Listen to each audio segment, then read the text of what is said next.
दुनिया में कई ऐसी जगह हैं जिन्हें देखकर ऐसा लगता है जैसे वो धरती पर नहीं बल्कि किसी दूसरे ग्रह पर हों।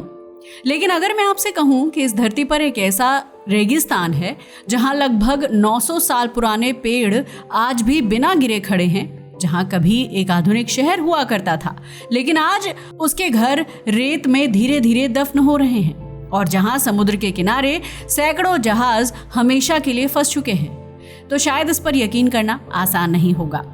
ये जगह है नामीब डेजर्ट। अफ्रीका के पश्चिमी तट पर फैला ये रेगिस्तान सिर्फ अपनी खूबसूरती के लिए नहीं जाना जाता, बल्कि इसे दुनिया का सबसे पुराना रेगिस्तान भी माना जाता है। वैज्ञानिकों के मुताबिक ये कम से कम 5.5 करोड़ साल से शुष्क बना हुआ है, यानी जब हिमालय का निर्माण भी पूरी तरह शुरू नहीं हुआ था तब भी नामीब डेजर्ट अपनी जगह मौजूद था।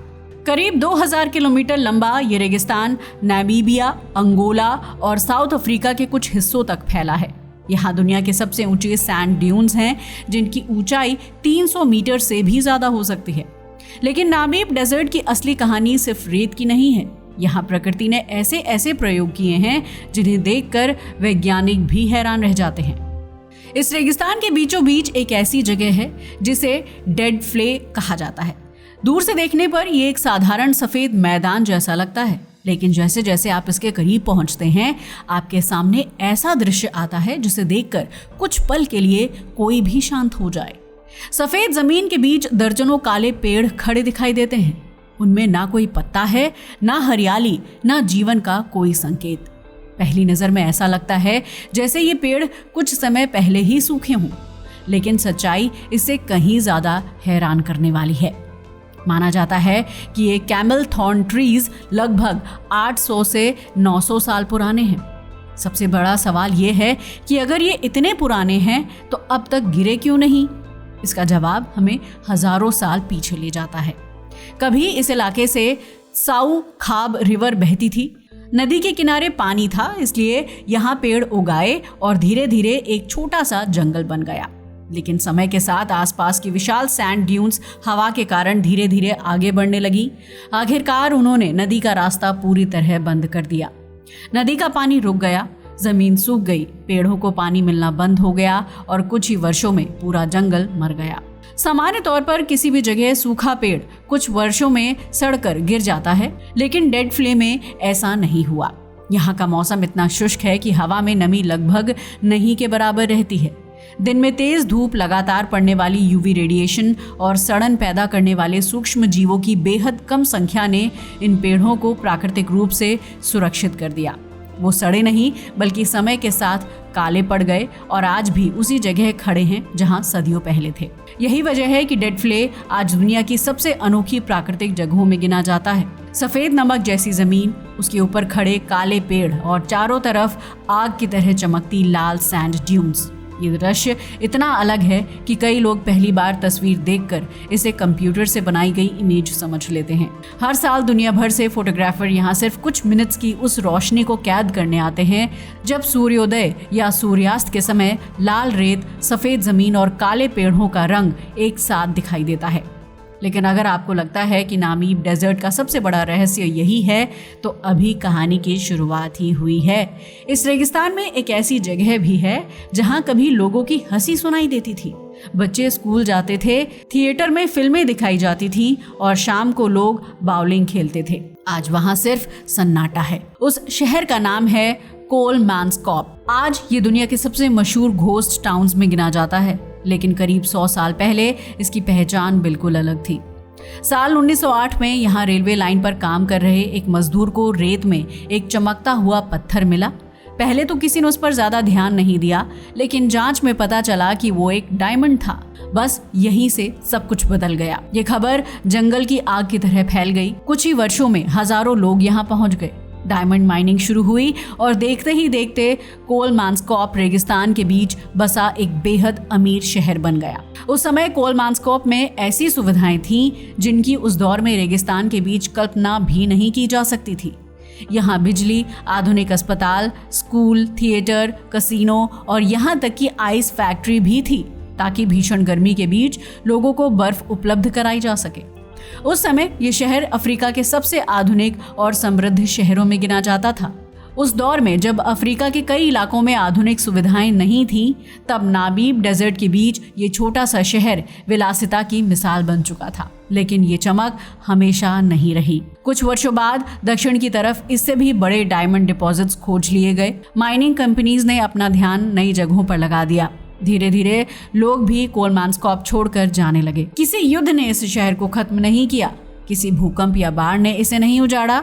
ये शहर इसलिए खत्म हुआ क्योंकि उसके पास रहने की वजह ही खत्म हो गई। आखिरकार 1956 में आखिरी परिवार भी यहाँ से चला गया। इसके बाद प्रकृति ने अपना काम शुरू किया। रेगिस्तान ने इस पूरे शहर को धीरे धीरे वापस अपने कब्जे में लेना शुरू कर दिया। तेज हवाएं हर साल थोड़ी थोड़ी रेत घरों के अंदर जमा करती रहीं। पहले दरवाजों के पास रेत आई, फिर कमरों तक पहुंची और धीरे धीरे कई मकान आधे से ज़्यादा रेत में दब गए। आज कई घरों के अंदर रेत खिड़की की ऊंचाई तक भर चुकी है। कुछ कमरों में सिर्फ छत दिखाई देती है, जबकि पूरा फर्श रेत के नीचे गायब हो चुका है। सबसे हैरानी की बात यह है कि इतने साल बीतने के बाद भी कई घरों की दीवारों पर पुराने वॉलपेपर, लकड़ी के दरवाजे और कुछ फर्नीचर के हिस्से आज भी सुरक्षित दिखाई देते हैं।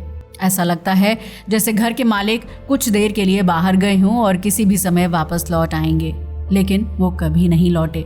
आज कोल्मानस्कॉप सिर्फ एक घोस्ट टाउन नहीं है, ये इस बात का भी सबूत है कि इंसान चाहे कितनी भी आधुनिक बस्तियां बना ले, अगर प्रकृति उन्हें वापस लेना चाहे तो उसे रोक पाना लगभग असंभव है। और सबसे दिलचस्प बात यह है कि जिस जमीन पर ये वीरान शहर खड़ा है, उसके नीचे आज भी डायमंड बियरिंग लेयर्स हैं, यानी ऊपर सन्नाटा और टूटे हुए घर हैं, लेकिन नीचे अब भी करोड़ों डॉलर के हीरे छिपे हुए हैं। लेकिन नामीब डेजर्ट की कहानी अभी खत्म नहीं हुई है। इस रेगिस्तान का सबसे खतरनाक इलाका वहाँ है जहाँ एक तरफ विशाल अटलांटिक ओशन है और दूसरी तरफ कई 100 किलोमीटर तक फैला सूखा रेगिस्तान।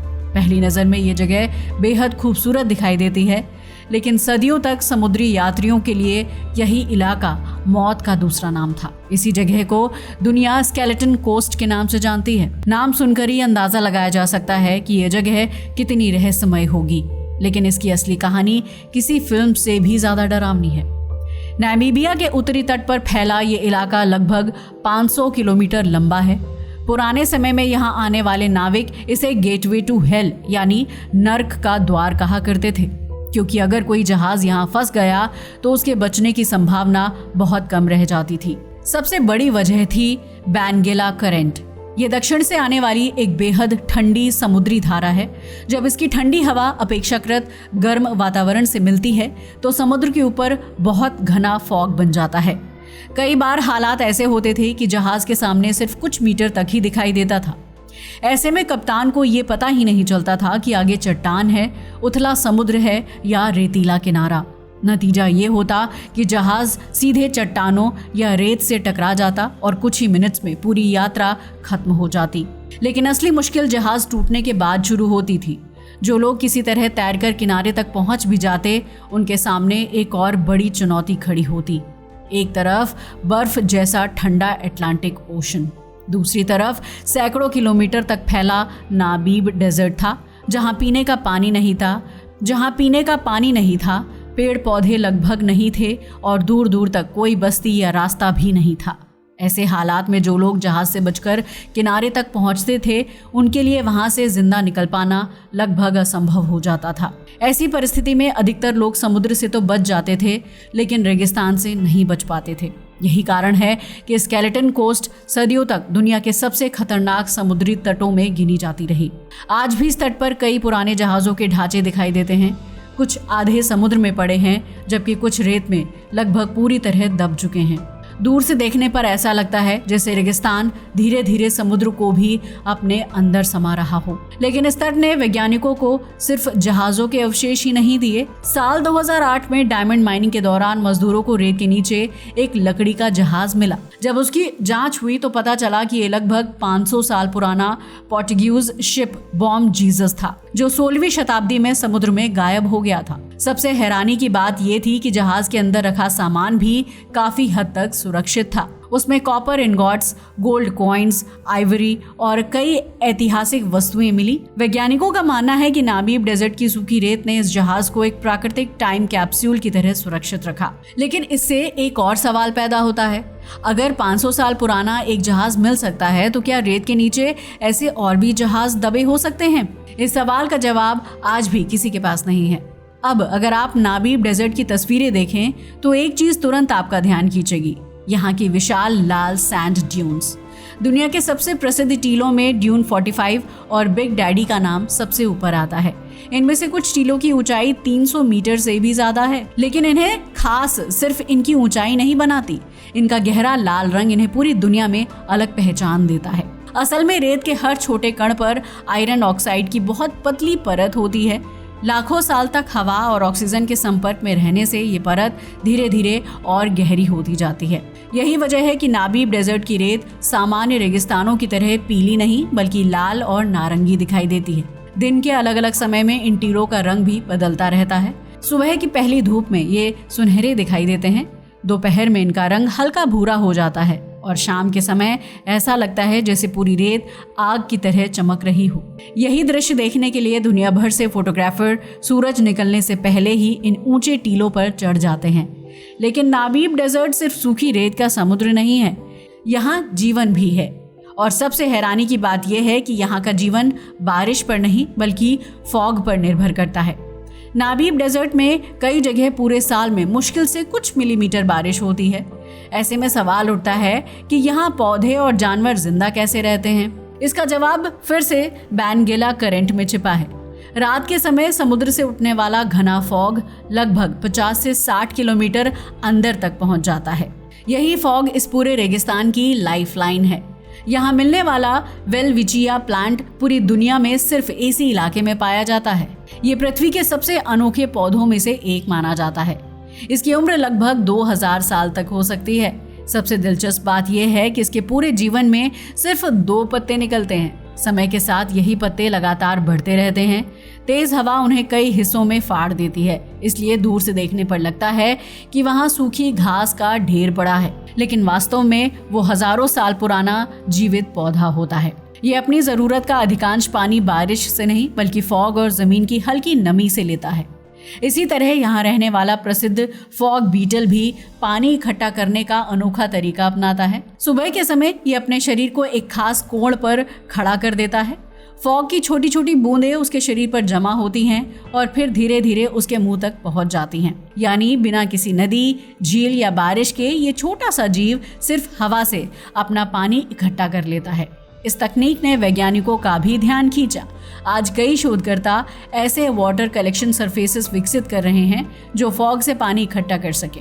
भविष्य में ये तकनीक पानी की कमी वाले इलाकों में लाखों लोगों के काम आ सकती है। यानी नामीब डेजर्ट सिर्फ प्राकृतिक अजूबा नहीं है बल्कि आधुनिक विज्ञान के लिए भी एक प्रेरणा बन चुका है। लेकिन इस रेगिस्तान का सबसे रहस्यमयी रहस्य अभी बाकी है। नामीब डेजर्ट के कई इलाकों में जमीन पर लाखों गोल घेरे दिखाई देते हैं। इनका आकार लगभग 2 से 12 मीटर तक होता है। सबसे हैरानी की बात यह है कि इन गोल घेरों के अंदर कोई घास नहीं उगती, जबकि उनके चारों ओर घास सामान्य रूप से रहती है। अगर इन्हें ऊपर से देखा जाए तो ऐसा लगता है जैसे किसी ने पूरी धरती पर कंपास से लाखों परफेक्ट सर्कल्स बना दिए हों। इन्हें फेयरी सर्कल्स कहा जाता है। वैज्ञानिक कई दशकों से इनके रहस्य को समझने की कोशिश कर रहे हैं। कुछ शोधकर्ताओं का मानना है कि ये टर्माइट्स की गतिविधियों के कारण बनते हैं। दूसरे वैज्ञानिकों का कहना है कि पानी की भारी कमी के कारण पौधे खुद को एक निश्चित दूरी पर व्यवस्थित कर लेते हैं, जिससे ये गोलाकार पैटर्न बन जाता है। लेकिन बाद में ऑस्ट्रेलिया में भी ऐसे ही फेयरी सर्कल्स मिले जहां नामीब जैसे टर्माइट प्रजातियां मौजूद थी। इसके बाद ये बहस और गहरी हो गई। आज भी वैज्ञानिक किसी एक कारण पर पूरी तरह सहमत नहीं है। यानी करोड़ों साल पुराने इस रेगिस्तान में आज भी ऐसे रहस्य हैं जिनका पूरा जवाब विज्ञान के पास नहीं है। यही नामीब डेजर्ट को बाकी सभी रेगिस्तानों से अलग बनाता है। शायद यही वजह है कि लगभग 5.5 करोड़ साल पुराना ये रेगिस्तान आज भी दुनिया की सबसे रहस्यमयी और सबसे अद्भुत जगहों में गिना जाता है। आज के लिए बस इतना ही। वीडियो अच्छा लगा हो तो इसे लाइक और शेयर करें और हमारे चैनल को भी सब्सक्राइब करें। जय हिंद दोस्तों।